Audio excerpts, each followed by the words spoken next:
Things to know before you go to Italy, Food edition. as told to us by our local guides here in Rome. Number 7. In this part, we're going to help you define what's a touristy place and what's more local. For gelato, you've probably heard it before, you don't want to be seeing mounds and mounds of gelato.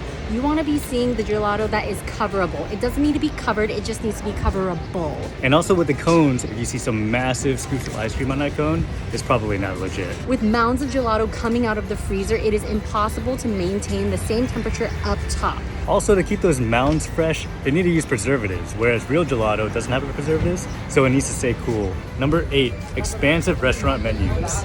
Skip the restaurants with super long menus. There's just no way that one spot can master all these different kinds of dishes. If they're super long, they're really just trying to get you in so one person can have fish, the other person can have a steak, and dare someone say it, an authentic Alfredo. And that brings us to number 9, authentic Alfredo. Yeah, Alfredo in Italy is not a thing at all. It's not called Alfredo, and that's not even what the recipe looks like. Alfredo was invented by an American who tried fettuccine al burro here in Italy and tried to recreate it at home. They wanted that creaminess, so they added in heavy whipping cream, when in reality in Italy that creaminess came from pasta water. And the dish actually just consists of fettuccine tossed with butter and lots of Parmesan and pasta water. Number 10, now we've got the in-thrower. Now those are the people who are like, oh, table for 2, table for 4, we have a table for you. Why don't you come and sit? We'll give you free wine. It's basically like a club promoter.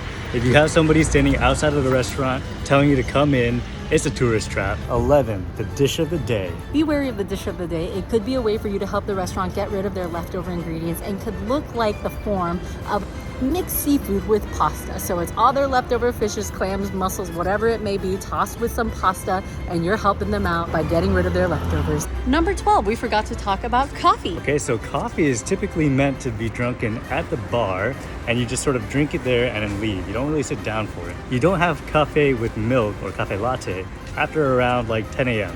And fun fact from our guide, typically when you're seeing someone and it's not that serious but you want to break it off, you say, let's go get some coffee, and they usually get the gist that you want to break up because it's quick and easy, just a quick little coffee and it's over. Hope those tips were helpful, and make sure to check out our other video with more tips you should know before you go to Italy.